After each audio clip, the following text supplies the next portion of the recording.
In the intricate tapestry of Days of Our Lives, the drama unfolds with relentless intensity. In the realm of secrets and confessions, Jude, portrayed by the commanding Dan Furigal, takes center stage on Monday, December 18th. Gently coaxing Nicole Walker Demera into a revelation, Jude becomes the harbinger of unraveling tales. Nicole, haunted by the discovery of young Jude Brady alone in the desolate town square, spills her truth to Jude. The absence of Sloane Peterson Brady prompts Nicole to take the child under her wing, leading her down an unexpected path into the clandestine recesses of the Demera mansion.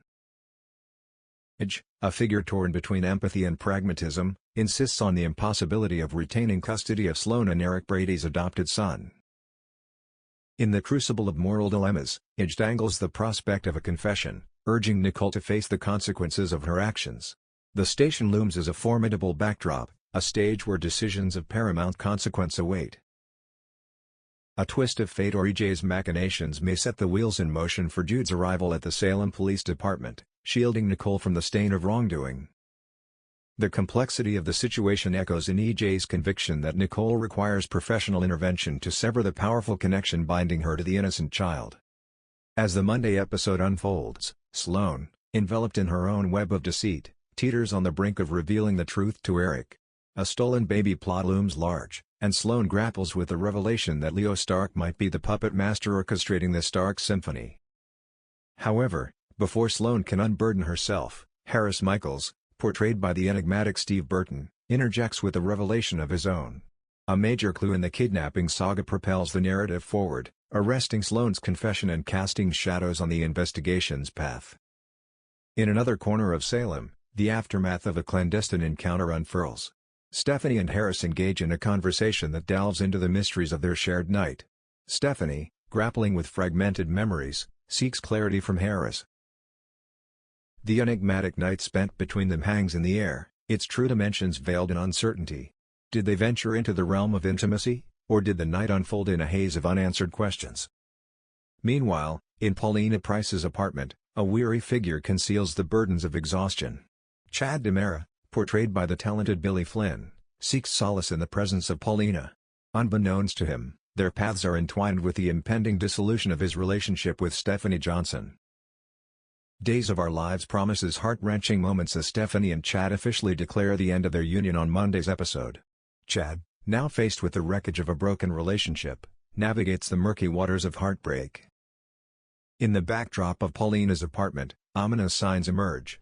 Chanel Dupree, portrayed by the compelling Raven Bowens, senses a disturbance in her mother's usual bustling energy. Paulina's weariness becomes a cause for concern, and Chanel, fearing a hidden crisis, braces herself for the revelations that lie ahead. As the week of December 18th to 22nd unfurls, the dark clouds of uncertainty loom over Salem. Paulina's health crisis, a looming specter, casts a shadow on the horizon, and the Days of Our Lives saga hurtles toward a gripping climax. Stay tuned for updates, for in the crucible of Salem's secrets, the stage is set for revelations, heartbreak, and the relentless pursuit of truth. They decided to split their army, with more than 20,000 units embarking again in their vessels.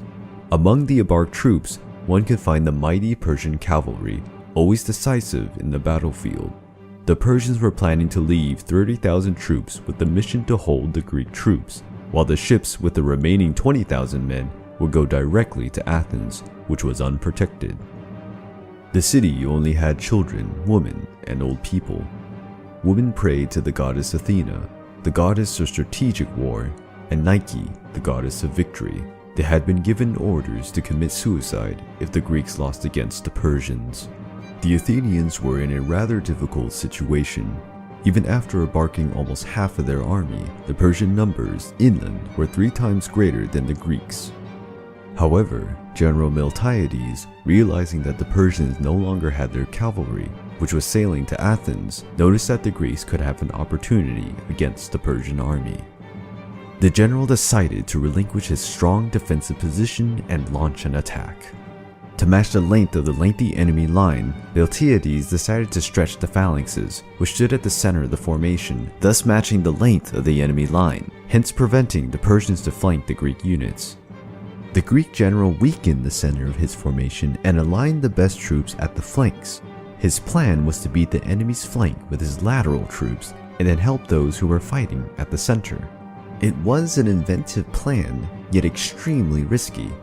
But ahead of them, they had to face yet another obstacle: the amazing Persian archers, deadly from a distance of 200 meters. The Greek phalanxes moved quite slowly in order to keep their formation aligned, and so they would be exposed to the devastating pouring of Persian arrows